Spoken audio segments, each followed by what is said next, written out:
Hi, thank you so much for joining me in the Louis File. We are really just beginning to scratch the surface of a study going through the letter to the Hebrews. So that's where we're going to be today. We're going to be in the first chapter. We've already done one video that covered the first 4 verses. We're going to pick up around verse 5 today. If you want to follow along, Hebrews 1 verse 5. We're going to read 5 through 14. We're just going to read the rest of the chapter this video and just make a few points as we move along. I would like to say this letter is really summed up in these first 4 verses that God spoke before to the fathers, to the people of who he spoke through the prophets, through different ways and means, but now in these last days has spoken to us through his Son. So now the rest of this chapter 5 through 14, he's showing us verse after verse, quote after quote, how the Son is greater. So now he's already told us that the Son is a better way to speak than the prophets, and now he's going to show us that he's even greater and better than the angels. And he spends a considerable amount of verses here talking about angels, which I found fascinating. But we're going to, hopefully we're going to cover this well enough to help you. And so let's just read Hebrews 1, 5 through 14. For to which of the angels did he ever say, "You are my son, today I have begotten you"? And again, I will be a father to him, and he shall be a son to me. And when he again brings the firstborn into the world, he says, and let all the angels of God worship him. And of the angels he says, who makes his angels winds and his ministers a flame of fire. But of the Son he says, your throne, O God, is forever and ever, and the righteous scepter is the scepter of his kingdom. You have loved righteousness and hated lawlessness. Therefore God, your God, has anointed you with the oil of gladness above your companions. And you, Lord, in the beginning laid the foundation of the earth, and the heavens are the works of your hands. They will perish, but you remain, and they all will become old like a garment. And like a mantle you will roll them up. Like a garment they will also be changed. But you are the same, and your years will not come to an end. But to which of the angels has he ever said, sit at my right hand until I make your enemies a footstool for your feet? Are they not all ministering spirits sent out to render service for the sake of those who will inherit salvation? So it seems that there was a lot of interest, and it's probably the same even today, but there was a lot of interest during the time of this letter about angels and what their role was between God and man. And so I think this is why the writer, the author of Hebrews, spent so much time here dispelling this. You know, I know people even now that are all about talking to angels, calling angels, directing angels, commanding angels. I just never really fully understood that. Don't really get it exactly. But the Hebrews letter is all about Jesus being greater than the prophets last video, greater than the angels today. So let's look at a few things that these folks might have been believing or thinking. If you will, look with me in Acts 7. This is Acts 7:53. This is a speech given. This is a speech given by Stephen in the midst of him being stoned to death. The famous story where Saul, who became Paul later, was holding the coats of the people stoning Stephen. And Stephen saw a vision. He saw heaven open, and he saw Jesus standing at the right hand of the throne. But he makes this little statement here. In Acts 7:53, it says, you who received the law as ordained by angels, and yet did not keep it. So there was some, in the story back in Exodus, when you see God giving Moses the law, the commandments, you don't see any mention that I can remember of angels being involved in that at all. But here in Acts 7, we have Stephen just telling this amazing retelling of the Old Testament story, and he has this idea here that the law was ordained by angels, as if God, by way of an angel, gave Moses the law. So if that is true, or if that is what these Hebrew people believed, then they would see the angels as a mediator or a go-between between God and man, that I could see could grow out of proportion, and I think that's what's happened. So now look with me, if you're in Acts, look in Galatians 3:19. He reiterates this. Now Paul here in Galatians is talking about how the law is a schoolmaster, is the means by which God leads us to his Son.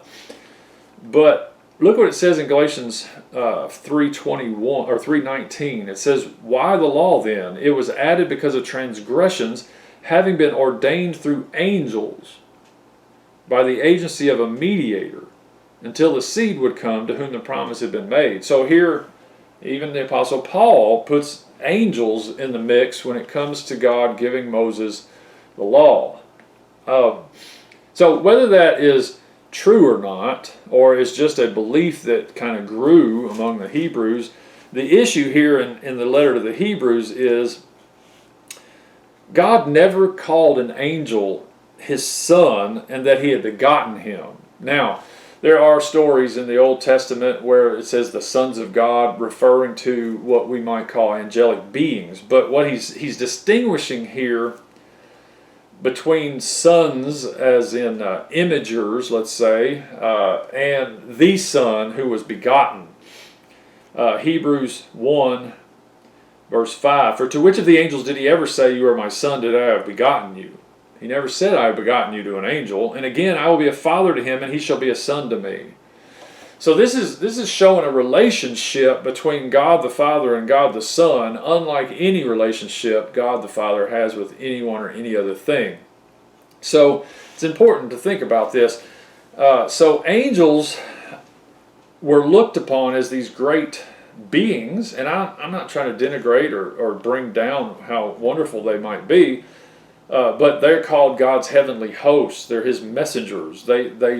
They flew and hung out and set up their post around the throne of God. They were as close to the glory of God as anything created ever was. So, wow, that's pretty magnificent. That's a pretty great spot to be in. But yet, no angel was God's son, not as Jesus was. Angels are created beings. We see that Jesus, his throne is going to last forever, and that he was at the beginning, and he's not created. The Son is not created. He is co-equal to God himself. In Colossians it says that by him and through him and for him everything was made that has ever been made in the heavens or on earth, visible or invisible. In the Gospel of John it says, "In the beginning was the Word, and the Word was with God, and the Word was God," and that the Word became flesh and dwelt among us. The eternal Son, the Word of God, took on flesh. So in Isaiah it says, "To us a child is born, a son is given." I always love the distinction there, because Jesus as a human child had a birth. He had a moment where he began. But as the Son of God, he was given. He was not born. He was brought forth into this child. The Son is eternal, everlasting with the Father. The child had a birthday.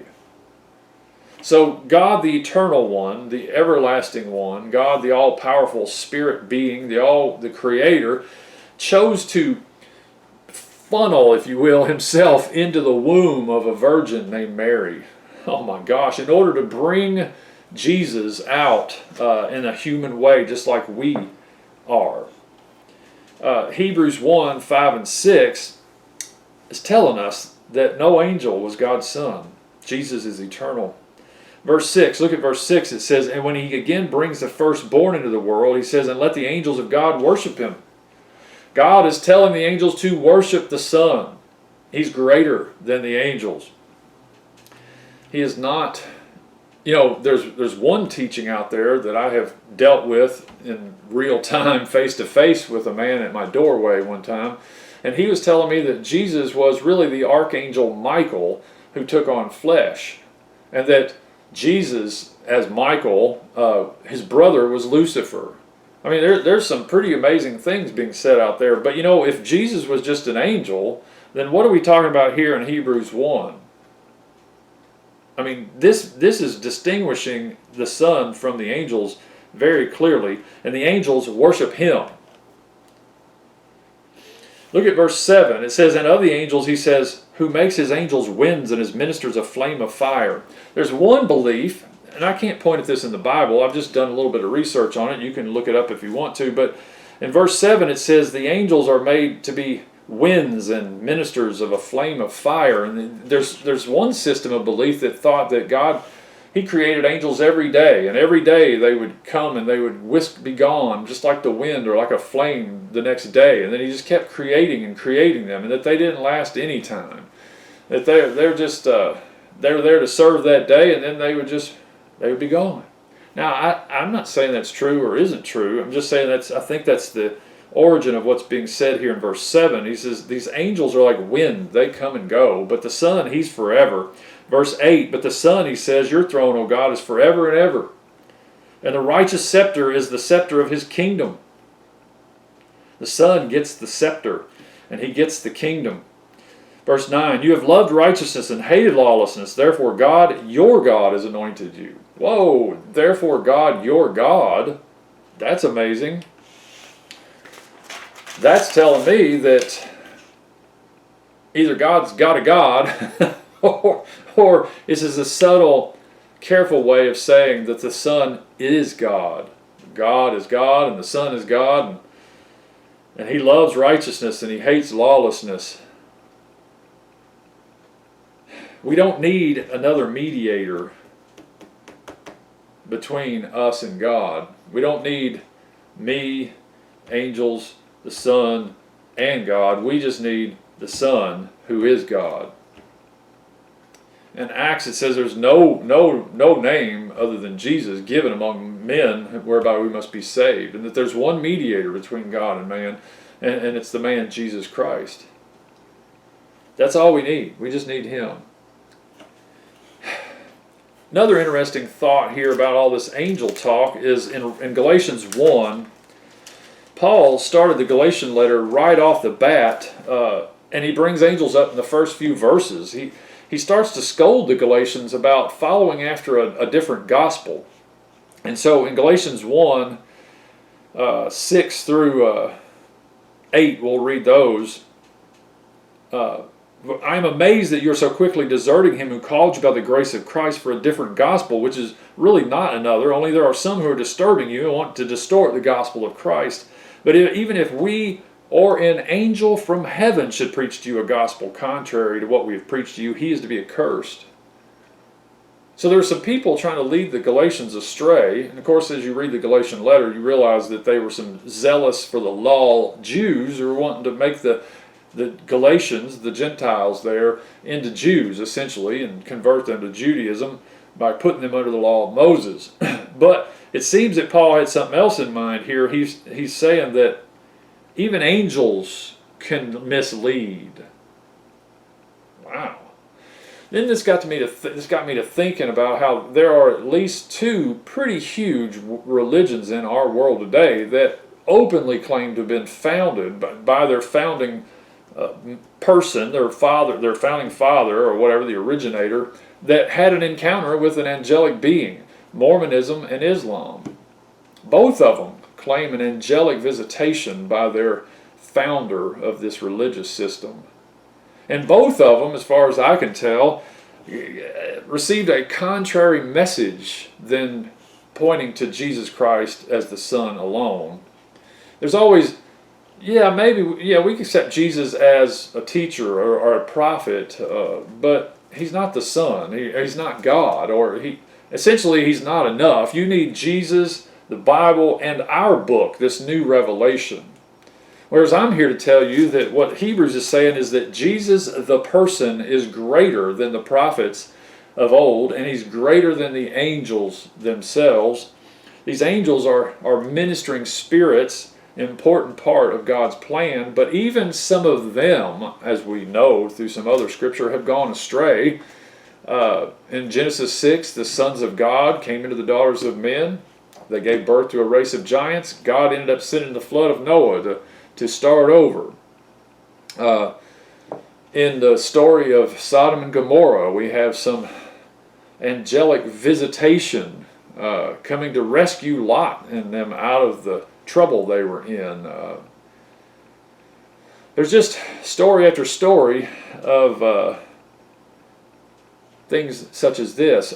Satan masquerades as an angel of light, so even his prophets or preachers or ministers would too. So we have to be careful and always recalibrate toward Jesus, the Son of God. The gospel is the good news of Jesus Christ's death, burial, and resurrection and ascension. And we're joined with him by faith. Anything outside of that or adding to that is really sketchy territory. So then in Colossians, Paul brings this, he touches on this again, Colossians 2:18 and 19. He says, "Let no one keep defrauding you of your prize by delighting in self-abasement and the worship of the angels, taking his stand on visions he has seen, inflated without cause by his fleshly mind, and not holding fast to the head, from whom the entire body, being supplied and held together by the joints and ligaments, grows with the growth which is from God." Don't let people lead you astray, claiming all these angelic visitations or this supernatural knowledge that you have no way of proving it at all, just puffed up in their fleshly mind. Be careful with that. They'll lead you astray. Paul's telling the Colossians they're going to lead you away from Christ, who is the head, and into some angelology. That's a fun word, angelology, or angel worship. So back in Hebrews 1:9, again, let me reiterate, "You have loved righteousness and hated lawlessness. Therefore God, your God, has anointed you," talking about Jesus, "with the oil of gladness above your companions." Jesus the Son has been exalted above all others. Verse 10, "And Lord, in the beginning, you, Lord, in the beginning laid the foundation of the earth, and the heavens are the works of your hands. They will perish, but you remain, and you'll all become old like a garment, and like a mantle you will roll them up. Like a garment they will also be changed, but you are the same, and your years will not come to an end."